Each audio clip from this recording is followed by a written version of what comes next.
the final exhibition game? Pretty good. Yeah, just still building up. Still building up. You know, is what the preseason is for. What was kind of your reaction when Terry let you all know that he was going to step away? I think everybody was kind of surprised by it. You know, it kind of came out of nowhere. But, you know, I've been in this league long enough to know that these types of things happen. And, you know, everything continues, you know, so you got to kind of process things like this and other things that may come up and continue to move forward. For me, knowing Terry as long as I've known him, you know, playing for him for 9 years and him also making this transition for me easier, just having a familiar face, be such a huge part of it, was a good thing. And I think now that I'm settling in, to see him go is unfortunate. You know, it's sad to see him go, but like I said, everything is still moving forward. Yesterday, yeah. I guess just for you, you talked about being able to know some of the calls or being comfortable with kind of everything that was going on. Do you feel like you take on a bit more, like, I don't want to say coaching responsibility, but I guess maybe the principles are going to remain the same, even with Terry gone. Do you feel like you take on a little bit more of that load? I think so, just because a lot of the stuff that we've already put in, I'm familiar with. You know, I know the purpose of it and the layers of it pretty well because I did it for so many years. And because of that, a lot of times as the game is happening in real time, I'm able to see coverages and what defenses are doing and what we could call or what we can do to kind of combat that. So that's naturally what point guards do, but because I'm kind of in a system and the type of offense that I'm so familiar with, it makes that a little bit easier as well. Did Terry reach out to you at all to talk about his decision? Did Terry reach out to me? Yeah. Yeah, we spoke directly. What did that mean? I mean, I don't expect anything different. You know, I think we spend so much time around each other in this league and, you know, 7, 8 months a year, practice every day, flights, hotels, dinners, watching films. You know, it's we share a lot of intimate spaces.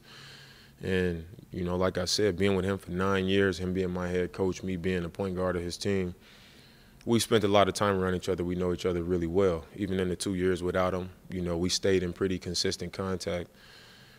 So, you know, I don't expect anything different than him to call me directly, and that's how it happened. I don't know if you've ever been through anything specifically like this before, but from a veteran's perspective, how much of a distraction is it? What type? When you lose somebody from your staff a week before the start of the season, how difficult is that to kind of deal with? I think it depends. You know, I think it's helpful that it happened so early in the season. You know, we haven't even got out of the preseason yet, so everybody's still in that breaking in process of, you know, getting to know each other and adjusting to a newer system.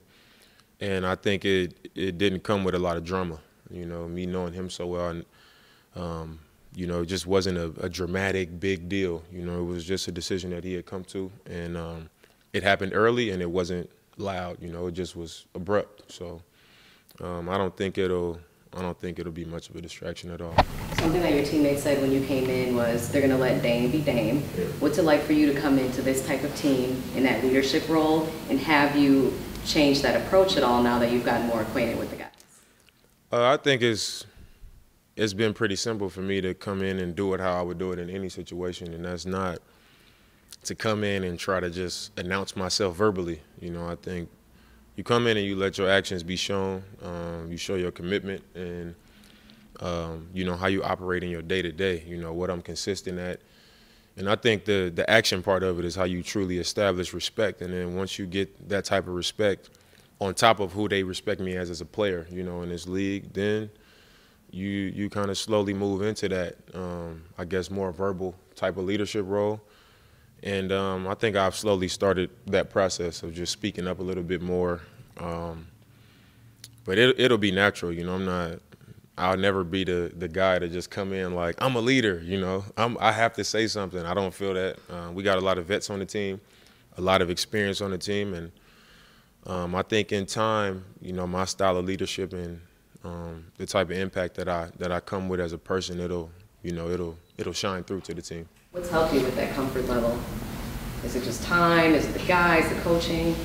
I think it's a little bit of each of those things, time is always a part of it, and I think the kind of guys that we have on the team. You know, everybody is, you know, it's just good people. You know, sometimes you got a mix of so many different things on the team. And this team, everybody is just solid. You know, nobody's loud and, you know, extra. Everybody is just kind of show up, do their work, consistent. They listen, follow instructions. Everything is pretty in line with how I would operate on my own. So, you know, I think that's all made it a little bit easier.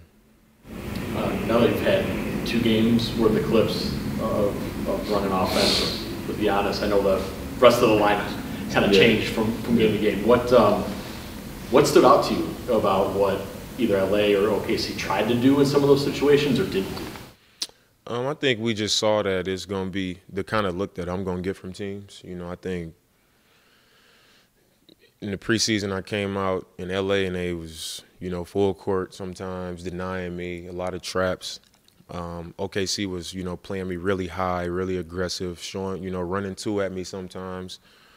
And it's nothing that I haven't seen. You know, you just want to know how teams are going to, you know, choose to defend me with this personnel and where the openings are going to be. And then, you know, nobody's ever been here that's gotten that type of coverage on the perimeter. So it's like everybody else getting used to playing out of that type of action.